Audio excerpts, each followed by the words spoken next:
Good morning. I'm Joshua. And there should be a shofar, the ram's horn, that signifies calling God's people to worship or to war or other responsibilities. God sent me by to get a shofar this morning at one of your people's, Chris Fomby's house, and I went by there and it was so much chaos I left.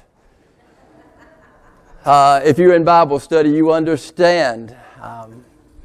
Yes, I'm Joshua, and the shofar calls for specific responsibilities that God calls for people. And today, God called me to come to you at Elam Baptist Church, and He wanted to talk to you about a father and a child's relationship, specifically today, father and a son, Moses and myself. You see, Moses said later on that I had become like a son to him, and he certainly became a father figure to me. You see, my father died in a camp in the Egyptians as a slave. And our people was in slavery to these Egyptians, and my father died. And one day this man Moses showed up.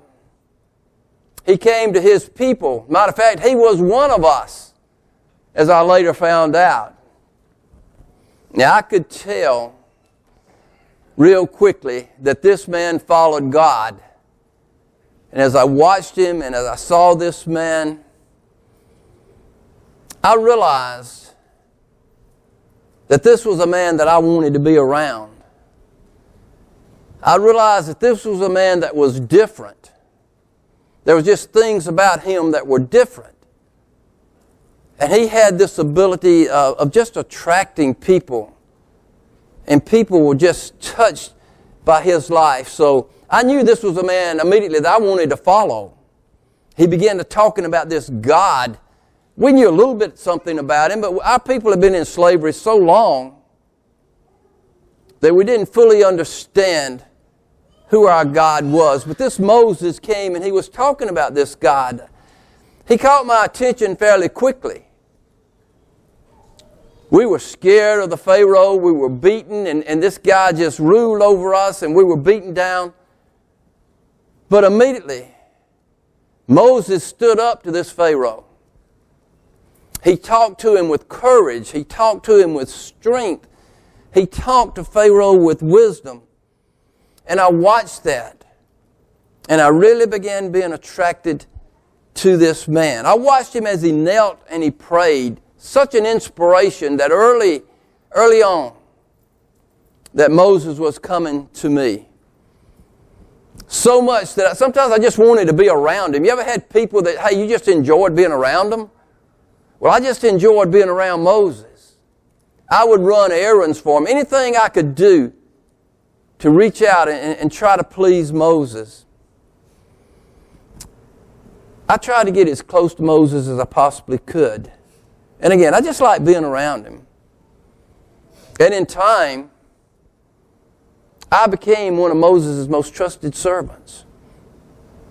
And he learned to trust me. And I want to talk to you one thing as a father and a son, or a father and a child, that I learned then. It's something about this thing about trust. And yes, I literally became a son to Moses, and Moses became a father to me. Well, today's Father's Day. So God asked me to come back and talk to you people here at Elam and to share with you some of the things that I learned from Moses about being a father. So I would like to take time to share that with you today. First thing I learned from watching Moses dealing with me, but also dealing with all of our people, that being a father is difficult. Now, y'all have a custom we didn't have back then, but every now and then when something was said that was true, I understand you people holler,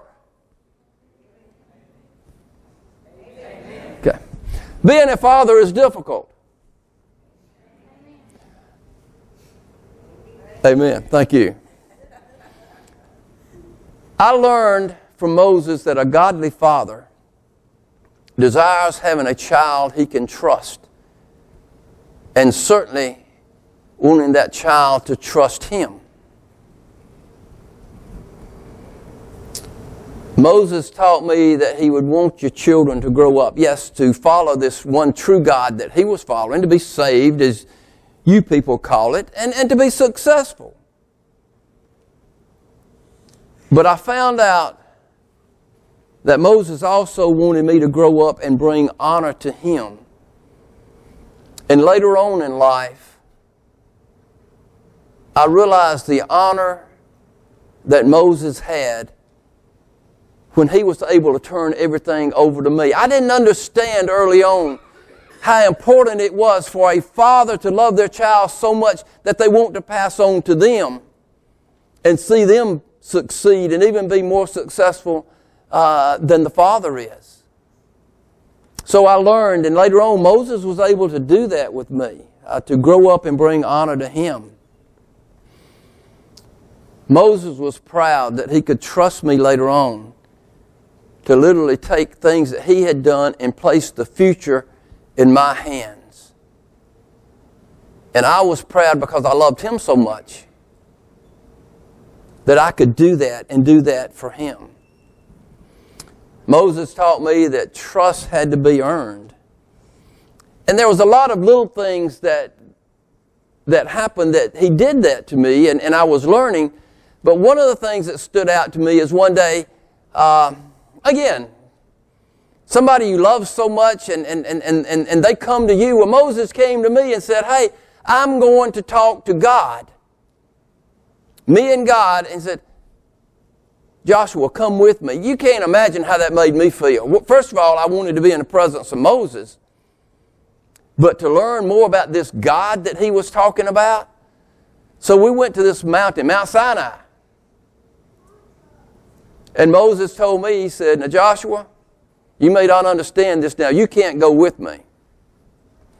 So I stayed at the foot of the mountain as Joshua ascended into the mountain. And what I found out he was doing, God was actually going to give him the law and inscribe it on stone tablets that Moses would bring back to us. So I'm waiting here at the base of the mountain. And folks, I got to tell you, Moses told me, hey, this may take a while. And I've got to be honest. After a while, I began to have a few struggles and a few doubts because Moses was gone for a while. But I went back to something Moses had told me when he first came. He said, Joshua, and he would always explain to me experiences that he had that would make God real. As a father, he wanted me to understand that this God was real. And he told me about a time when he was in the desert. He said, Joshua, I not only was in the desert, I was on the backside of the desert. Basically, my life was nothing. I was tending stinking sheep. And then one day there was this bush. And this bush was burning, but it wouldn't burn up. And Moses was such a character of a person that he went to investigate it. Moses would take some risk. So much so that he taught me at times to take some risk when I was trusting God and had promises from God. But he told me about this. And while he was there, he approached this bush.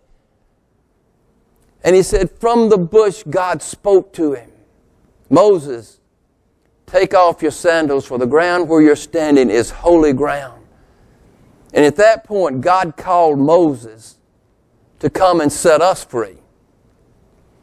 So I learned from Moses early on to trust. And even though I'm here at the base of the mountain and it's been a while since Moses had been gone, I would go back to these stories like this. And I would trust Moses because he said he was coming back, because he said God said he was coming back. So I would trust the promises that God said. So I'm waiting at the base of the mountain. Moses had left the Israelites in charge of a brother Aaron that he loved and he trusted also. So much so that he placed these people in the hands of his brother Aaron. Again, I'm getting a little anxious. I have not really grown in my faith very much. But on the 40th day, Moses came down from the mountain. And you know how excited I was to see him. Somebody you love, somebody that you just want to be in the... You want to hear what he had to say. And you know, Moses' face was just glowing. It was obvious that he had been in the presence of God, and I wanted to hear everything. I wanted to hear everything that Moses had to say and what had happened in these 40 days and 40 nights. And while he was explaining to me, I heard a commotion, and Moses heard the commotion from the camp. I wasn't as wise as Moses at this time, and I got afraid. Moses, there's a sound of war in the camp. And with his wisdom, Moses says, no, Joshua, I don't hear the excitement of victory, and I don't hear the cries of defeat. Joshua, what I hear is singing. And so we went down to the camp, and that day too, I found out what it was like to hurt for somebody that you love. I found out what it was like when somebody you care so much about and they're hurting. You see, when we ascended to the camp, the rest of our people didn't have the faith that somehow I was able to muster up and believe in God and believe that Moses was coming back. They decided that they needed some of these false gods, even some of the gods that we had worshipped in Egypt. And of all people, they got Moses' brother Aaron to form a golden calf. And our people was worshiping. I hurt deep inside as I saw Moses hurt. And as I saw him cry over somebody that he loved so much. So I learned how to hurt from a father when he hurts. And I was able to carry that with the rest of my life for people that I care about and people that I love. But you know what? I also learned how to forgive that day. Because as hurt as Moses was, he loved Aaron so much. And he loved God so much, and he loved God's people so much that he forgave Aaron. Now, we'll have to tell you, I also found out that day that once trust is lost, it's not easily regained. And even though Moses forgave Aaron, things never was exactly the same again because that trust had been violated. And I just wanted to make sure that I would never disappoint this man. You ever had somebody you cared that much about that you just never wanted to disappoint them? Moses didn't want to disappoint me as his son. As his son, I didn't want to disappoint Moses. And he taught me that. He taught me to love, to hurt. He taught me to forgive. I was determined that I would be a man and I would never disappoint my father figure. Moses shared with me things that he learned from the Word of God. And as we were talking about the trust, in the midst of all of the hurt and the disappointment in the Israelites and the people, Moses took me aside and he set me down as a son, as I'm sure a lot of you as fathers have taken your child aside and set him down and talked to him. Well, he set me down and he told me about another father, the father of our people, Abraham. We had heard a little bit about Abraham, but all these years in slavery, to be honest with you, we didn't know a whole lot about God. We didn't know a whole lot about Abraham. But Moses told me that one day God came to this man called Abram. And he asked him to give up and leave his family and leave his home and come to a place I'm going to show you. You're going to be the father of a great nation. This people that was in slavery, that Moses came to set free. But the story he told me, I'll never forget.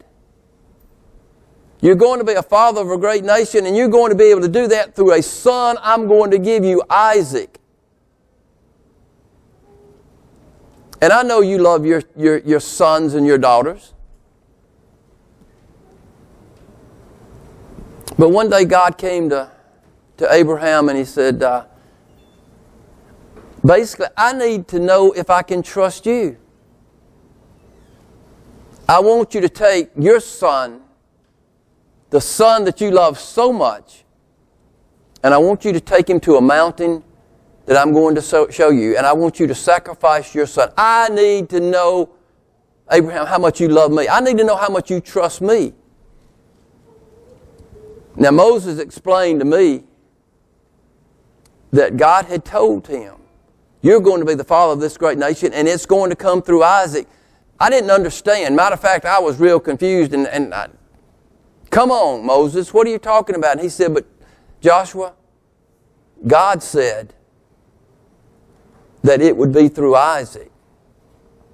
And Moses explained to me that Abraham believed that if he sacrificed Isaac, that God was going to raise him from the dead.